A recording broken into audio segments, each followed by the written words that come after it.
दोस्तों शुरू करने से पहले डिस्क्लेमर कि वीडियो सिर्फ और सिर्फ एजुकेशनल पर्पस के लिए है, इन्वेस्टमेंट एडवाइस नहीं है। तो वीडियो को देखकर आप सीख सकते हो और इन्फॉर्मेशन को ले सकते हो।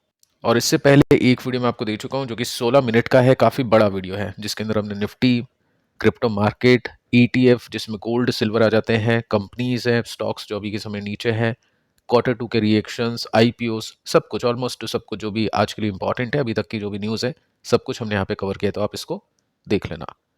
अब देखिए यूएस के मार्केट पे आते हैं। अभी के समय डाउ जोन्स रिकवर कर चुका है। जो पिछले कुछ दिनों में हमने गिरावट देखी थी, अभी आज आप देख सकते हैं सिचुएशन अपोजिट है। 374 पॉइंट्स ऊपर है, 1% की तेजी यहाँ पे डाउ जोन्स दिखा रहा है।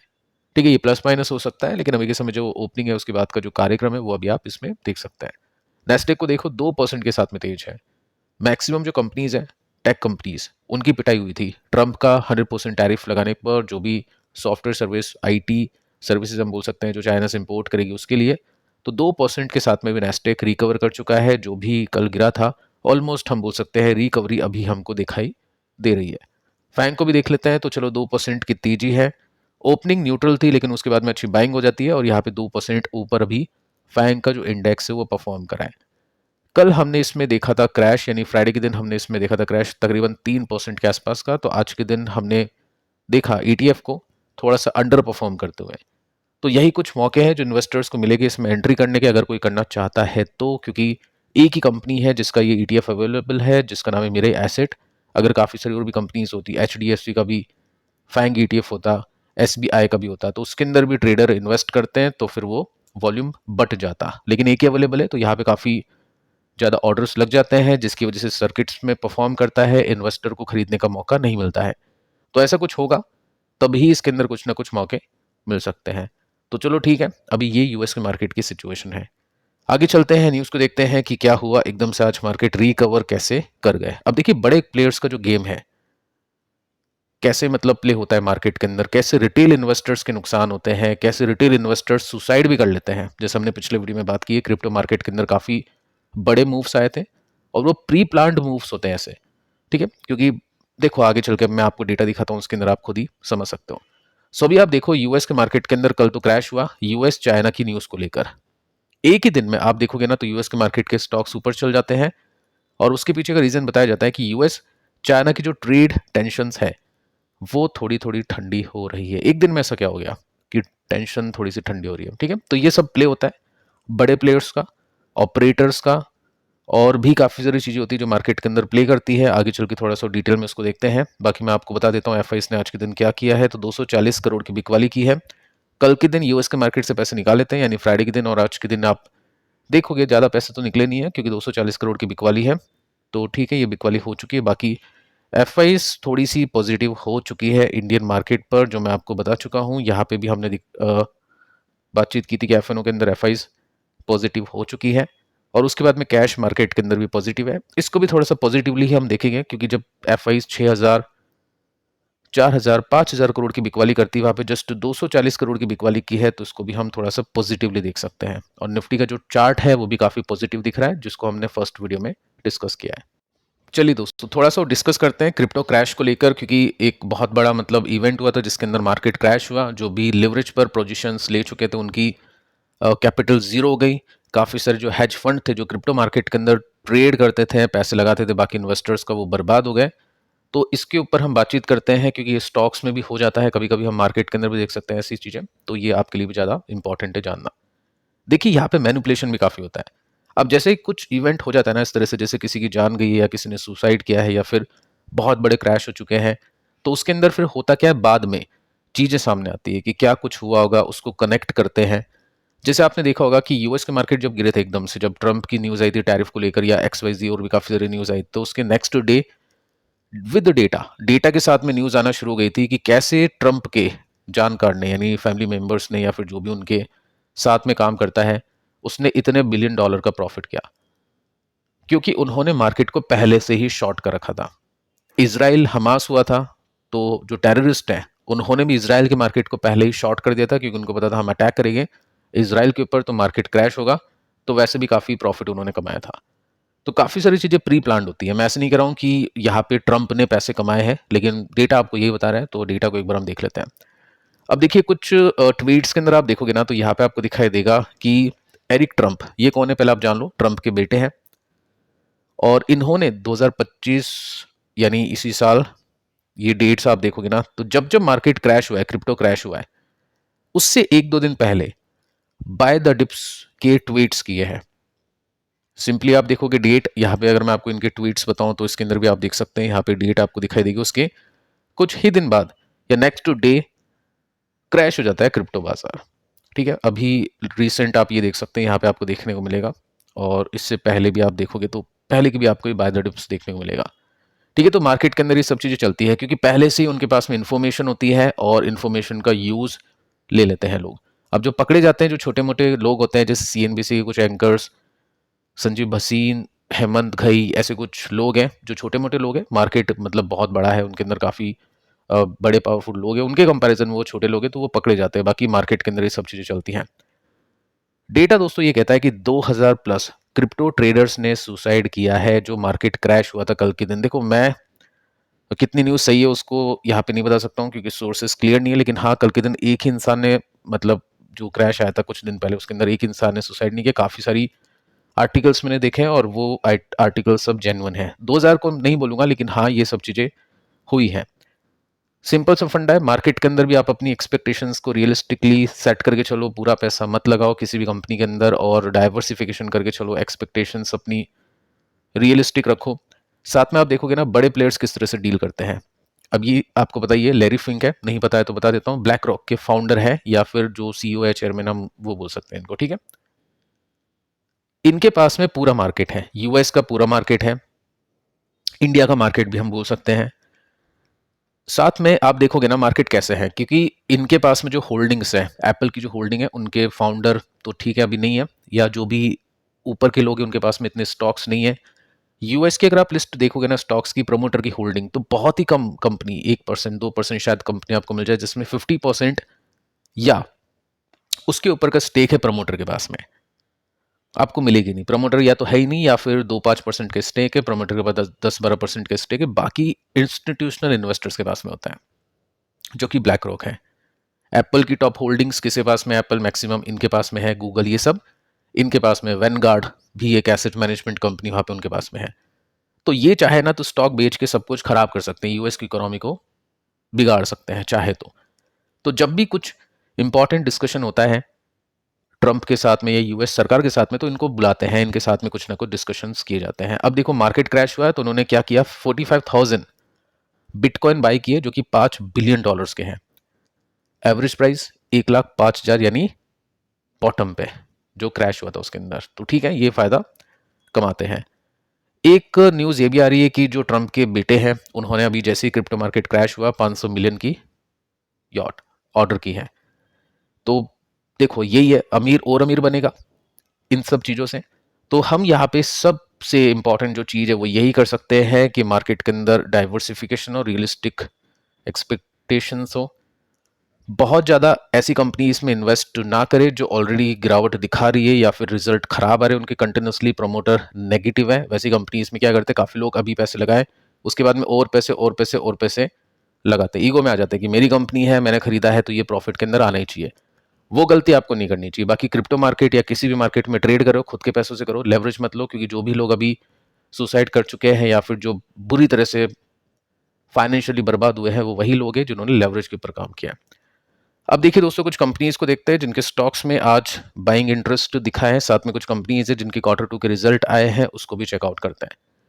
फर्स्ट कंपनी ओरिएंट टेक, जो AI supportive company, proxy company इसको बोल सकते हैं, 5% की तेजी इसमें बनी है। अभी देखिए पिछले वीडियो में हमने नेटवेब को डिस्कस किया है क्योंकि अभी के समय काफ़ी लोगों ने फोकस किया है डेटा सेंटर कंपनीज के ऊपर, काफ़ी लोग इन्वेस्टेड हो गए या काफ़ी लोग इन्वेस्ट करना चाहते हो गए। ठीक है, तो 2000 करोड़ का मार्केट कैप, 36 का पी रेशो है।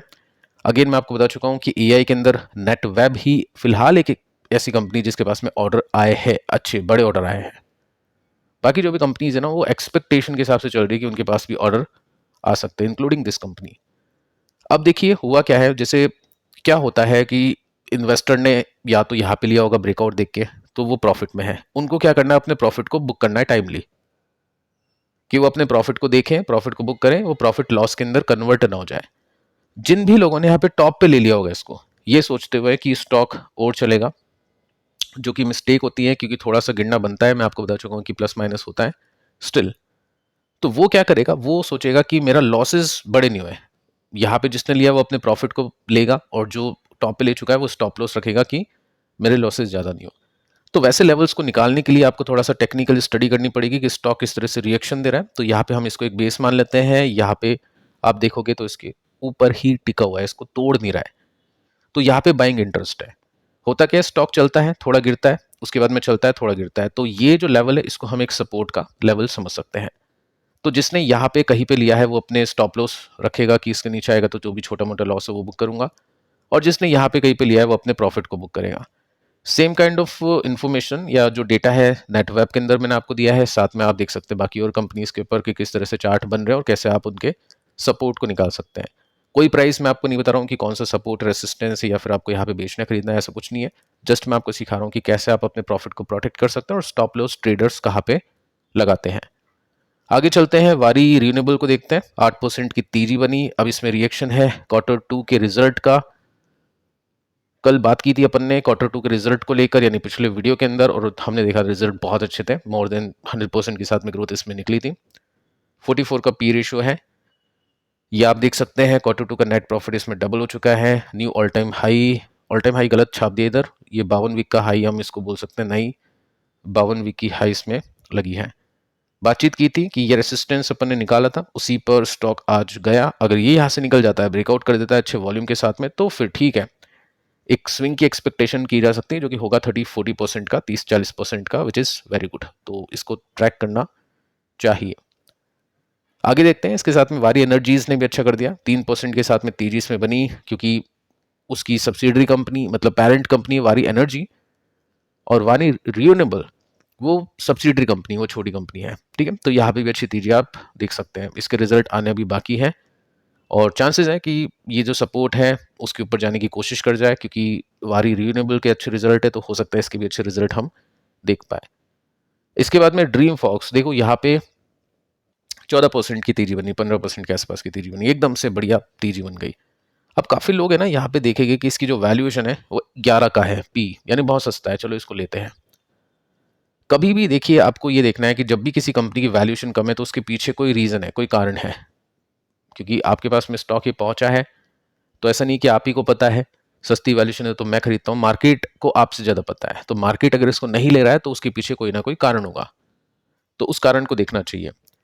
साथ में अगर आप देखोगे ना तो यहाँ पे स्टॉक 86% नीचे जा चुका है। बॉटम फिशिंग करनी अच्छी बात है, लेकिन बहुत कम अमाउंट के साथ में काफी लॉन्ग टर्म अप्रोच होनी चाहिए, टेक्निकल्स भी आपको आने चाहिए। तो बहुत ही रिस्की कंपनी होती है, ऐसे में अवॉइड करके चलना चाहिए ऐसे कंपनीज को। बाकी इच्छा इन्वेस्टर्स की, अगर किसी के पास में है अच्छी रिसर्च और कन्विक्शन है तो ठीक है, वो उसकी मर्जी है। देखो हुआ क्या है, यहाँ पे स्टॉक ने पिछले 5 ट्रेडिंग सेशंस में अच्छा किया। पिछले 7 ट्रेडिंग सेशन में से 6 सेशंस में इसने तेजी दिखाई, और यहाँ पे आप देखोगे ना कितनी तेजी बनी है, तो 40% की तेजी बन गई इसके बॉटम से। तो यहाँ पे लोग देखेंगे 40% ऊपर है, ऑलरेडी बहुत बड़ी तेजी इसमें बाकी। अगर ये ऑल टाइम हाई पे पहुंचता है, अगर पहुंचता है तो पहुंचेगा नहीं पहुंचेगा उसको चेक करते हैं। अभी देखो क्या हुआ इसके अंदर, अच्छे वॉल्यूम्स है इसमें, 15 लाख शेयर्स इसमें ट्रेड हो गए मंडे को। वैसे इसके 20 दिन का एवरेज 95,000 शेयर्स का, लेकिन 15 लाख, जहां पे 1 लाख शेयर्स ट्रेड हुआ करते हैं वहां पे 15 लाख शेयर्स ट्रेड हुए, तो कुछ ना कुछ बड़ा हो रहा होगा यहाँ पे। सो यहाँ पे नोज डाइव लगी, एक बहुत बड़ी गिरावट हुई इसके अंदर, क्योंकि मल्टीपल क्लाइंट्स ने टर्मिनेट कर दिए थे इसकी सर्विस के कॉन्ट्रैक्ट्स को, ठीक है। और ये सर्विसेज के कॉन्ट्रैक्ट्स जो इसकी मेन सोर्स ऑफ इनकम है उसको टर्मिनेट करना, यानी इसकी कमाई हो जाएगी बिल्कुल कम और कंपनी हो जाएगी बर्बाद, ठीक है। वही सब चीजें हैं जो यहाँ पे देखने को मिल रही है। साथ में 2 बड़े कंपटीशन एयरपोर्ट्स आ चुके हैं इसके बिजनेस के अंदर, तो वो भी इसकी जो भी अर्निंग्स है उसके ऊपर डेंट डालेंगे नेगेटिवली। अभी हुआ क्या है, ये सब होने के बाद में कंपनी ने कुछ ना कुछ चेंजेस करने की कोशिश की है कि हम थोड़ा सा चेंजेस करते हैं, कुछ टाइप्स करते हैं, कुछ पार्टनरशिप्स करते हैं, कुछ लॉन्च करते हैं, कुछ ना कुछ अच्छा सर्विसेज अपने क्लाइंट्स के लिए। तो यहाँ पे क्लब मेंबरशिप लॉन्च की है कंपनी ने, 7 अक्टूबर की न्यूज़ है। 8 अक्टूबर की न्यूज़ आप देख सकते हैं, कंपनी ने स्ट्रैटेजिक पार्टनरशिप की है WSF के साथ में, ग्लोबल पे कंपनी के साथ में, इंडिया की leading forex travel payment platforms में से एक है। ठीक है, तो इसका रिएक्शन कैसा होगा वो देखना इंपॉर्टेंट है। हम नहीं बोल सकते हैं कि यहाँ पे कुछ ना कुछ अच्छा होगा, कंपनी के अंदर रीबाउंड होगा, कंपनी चेंज हो जाएगी, मुझे ऐसा नहीं लगता है। बाकी रिजल्ट देखते हैं, मैनेजमेंट की कमेंट्री देखते हैं, ये बॉटम फिशिंग हो जाती है, कर लेते हैं लोग रिस्की कंपनीज के अंदर। अभी रिस्की कैसे देखो, यहाँ पे भी आप देखोगे 72 का प्रॉफिट 69 का है, पहले यहाँ पे क्रॉस करे, प्रॉफिट बढ़े, समझ में आए तो अच्छी बात है। एफ नहीं खरीद रही है, सबसे बड़ी बात आप देखो 11% की होल्डिंग थी, ये गिरते गिरते 1% की हो गई। कहने की बात यह है, कुछ कमेंट्स मैंने देखे थे जिसके अंदर इन्वेस्टर ने लिखा था कि ये मैंने कंपनी यहाँ पे ली है, मैं कंटिन्यूसली इसको खरीदते जा रहा हूँ, वो पैसे ब्लॉक हो गए, वो पैसे बनेगे भी नहीं, एट द एंड शायद उसको नुकसान में बेचना पड़े। तो क्यों फालतू पैसा फंसाना, अगर गलती कर दी है तो उस गलती को क्यों बड़ा करना।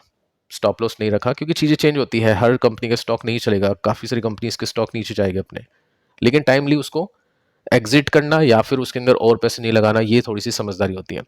देखो एफ की होल्डिंग देख लिया आपने, प्रॉफिट देख लिया, चार्ट देख लिया, कुछ पॉजिटिव है नहीं, डीआईस भी देख लो, ये भी नेगेटिव है।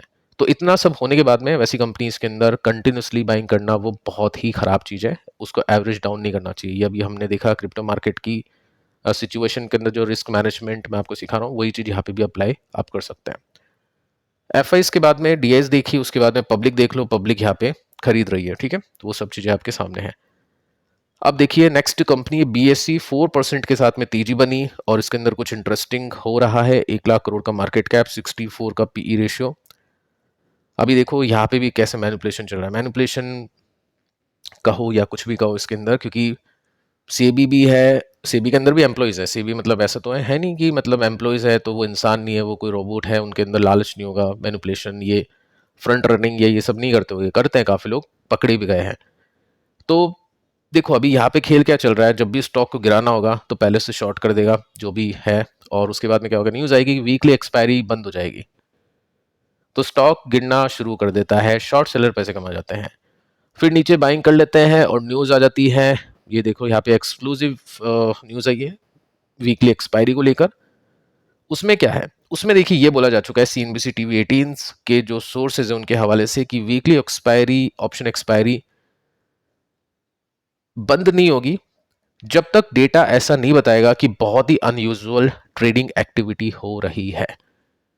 यानी गुड न्यूज है, तो स्टॉक ऊपर चला गया। तो ये सब चीजें चलती हैं, टेक्निकल्स को देखो, उसके अंदर आ जाएगा आपको समझ में। पहले से स्टॉक तेजी दिखाने लग गया था, यहाँ पे एक सपोर्ट इसने लिया था, अभी कुछ दिन पहले बातचीत की थी, एक रिवर्सल इसने यहाँ पे दिया था, इसको भी हमने डिस्कस किया था। फाइनली अपने ये जो रेसिस्टेंस है, जो स्विंग का रेसिस्टेंस है, उसको भी ब्रेक कर दिया इसने, क्योंकि अगर जब ब्रेक नहीं होता तो इस तरह से भी चल सकता था, लेकिन चलो यहाँ पे इसने फाइनली इसको ब्रेक कर दिया है।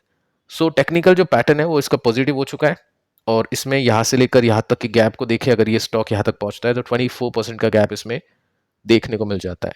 सो लेट्स सी कि किस तरह से ये परफॉर्म करेगा। बाकी हाँ, टेक्निकली रिवर्स हो चुका है, न्यूज़ अच्छी है, और फॉर्मेट भी इसका भी काफ़ी अच्छा हो चुका है, गिरावट के बाद में एक रिवर्सल इसने दे दिया है। सो अब दोस्तों नंबर्स पे आते हैं, रिजल्ट पे आते हैं। एचसीएल टेक के Q1 के रिजल्ट आ चुके हैं, रिजल्ट कैसे उसको चेक कर लेते हैं, एक्सपेक्टेशंस का डेटा भी अवेलेबल है, साथ साथ दोनों चीज़ें यहाँ पे दिखाई देगी आपको। रेवेन्यू बढ़ चुका है 5% के साथ में, जो कि टीसीए से ज़्यादा ग्रोथ है, 31,942 करोड़ का है, एस्टिमेट थी 31,432 की, तो स्लाइटली बीट। नेट प्रॉफिट 10% के साथ में बढ़े, इसके 4235 करोड़ के प्रॉफिट है, और यहाँ पे 4236 करोड़ के ही एक्सपेक्टेड थे, यानी हम बोल सकते हैं प्रॉफिट के मार्जिन इतने अच्छे नहीं है जितनी एक्सपेक्टेशन थी, और ये प्रॉफिट फ्लैट है, इन लाइन। साथ में हम देखते हैं एबिटा 5502 5343, यानी अदर इनकम में कुछ ना कुछ हुआ होगा नेगेटिवली। मार्जिन चलो ठीक है, क्योंकि जब एबिट अच्छा आ गया तो मार्जिन अच्छे हो गए, फिर ऑपरेटिंग प्रॉफिट के बाद में यानी अदर इनकम के बाद में या टैक्स के अंदर कुछ ना कुछ होगा, जो कि ठीक है, चलो नंबर्स अच्छे हैं, मतलब ओके नंबर्स है, खराब नंबर्स नहीं है। मार्जिन एक्सपेंड हुए 94 बीपीएस के साथ में, जो कि है 17.22% के, एस्टिमेट थी 16.47% की, तो ठीक है, नंबर्स खराब नहीं है, और इसके रिजल्ट आए हैं आफ्टर मार्केट क्लोजिंग, तो कल रिएक्शन देखेंगे। सबसे इंपॉर्टेंट है गाइडेंस, क्या गाइडेंस दी है वो एक बार हम चेक कर लेते हैं। देखिए पिछले क्वार्टर में कंपनी ने क्या किया था, ये प्रीवियस क्वार्टर है, प्रीवियस क्वार्टर में एचसीएल टेक ने अपनी पूरे साल की गाइडेंस जो कि फिस्कल 26 की थी, वो कर दी थी नैरो, यानी कम कर दी थी। फिलहाल एचसीएल टेक ने थोड़ी सी इसको रेस किया है, और आप देखोगे तो यहाँ पे कंपनी एक्सपेक्ट कर रही है रेवेन्यू गाइडेंस 4 to 5% की अगेंस्ट पिछली गाइडेंस कितनी थी 3 to 5% की। सो 3 से 5% की थी, उसको बढ़ा के 4 to 5% कर दिया है। कोई बहुत बड़ा जंप नहीं है, लेकिन चलो ठीक है, पॉजिटिव है, हम पॉजिटिवली इसको बोल सकते हैं। पीसीएस ने आई थिंक नेगेटिवली किया था परफॉर्म, देखते हैं ये कैसा करता है कल के दिन। एबिट मार्जिन की गाइडेंस मेंटेन है, उसके अंदर कोई चेंजेस नहीं किया है, वो है 17-18% की पूरे साल की, तो उसके अंदर कोई चेंजेस नहीं। रेवेन्यू थोड़ा सा बढ़ा के ये निकाल देंगे। प्रॉफिट की करते तो बहुत बड़ी बात होती, फिर उसमें तेजी शॉर्ट बनती कल के दिन, लेकिन अभी रेवेन्यू बढ़ाने की कोशिश की है और प्रॉफिट की मेंटेन है, उसमें कोई चेंजेस नहीं है। सो ये सपोर्ट के पॉइंट्स है और सपोर्ट पर लिया है, मतलब सपोर्ट लिया है स्टॉक ने यहाँ पे। अगर कुछ ब्रेकआउट्स होते हैं कल के दिन, रिएक्शन आते हैं, तो उसको डिस्कस करेंगे, पॉजिटिवली होते हैं या नेगेटिवली, जो भी होता है कल अपन बात करेंगे उसके ऊपर का। सेकंड जो कंपनी है उसके नंबर्स आ चुके हैं, इंपॉर्टेंट कंपनी है आनंद राठी वेल्थ। Q2 के रिजल्ट है, प्रॉफिट इसका वैन बेसिस पे 31% के साथ में जंप कर चुका है। डिविडेंड का भी ऐलान इसने किया है, तो प्रॉफिट इसका बढ़ चुका है 30% के साथ में। रेवेन्यू इसका बढ़ चुका है 22% के साथ में, यानी मार्जिन एक्सपेंशन किया है, अच्छी बात है, पॉजिटिवली हो सकता है मार्केट इसको ले ले। 6 रुपए पर स्टॉक का डिविडेंड कंपनी ने डिक्लेयर कर दिया है। टेक्निकल स्टॉक अभी काफ़ी सॉलिड है, ये उन कंपनीज की तरह नहीं है। Angel one, Zerodha, Upstox, grow, ये म्यूचुअल फंड सर्विसेज भी प्रोवाइड करती है, PMS, wealth management, total services, full time broker है ये। साथ में यहाँ पे एक ब्रेकआउट किया, ब्रेकआउट के बाद में बढ़िया तेजी बनी, एक छोटी सी गिरावट दिखा के स्टॉक वापस से अपनी हाई टच करने की कोशिश करा। अगर यहाँ पे ब्रेकआउट हो जाता है तो अगेन इसमें तेजी की एक्सपेक्टेशन कर सकते हैं, क्योंकि पहले जो पैटर्न बना था वो कुछ ऐसा था, स्टॉक ने यहाँ पे रुका थोड़ा सा, उसके बाद में तेजी, फिर ये आप देखो ये छोटे मोटे इसने ब्रेकआउट्स दिए, तो अभी यहाँ पे रुका, उसके बाद में तेजी। अब ये देखते हैं छोटे मोटे ब्रेकआउट्स इसमें हो पाते हैं या फिर नहीं। तो फिलहाल दोस्तों इस वीडियो में इतना ही, इसको भी आप चेक कर लेना पिछली वीडियो को, इसके अंदर भी काफी इंपॉर्टेंट इन्फॉर्मेशन है। मिलते हैं कल, तब तक के लिए शुभ रात्रि।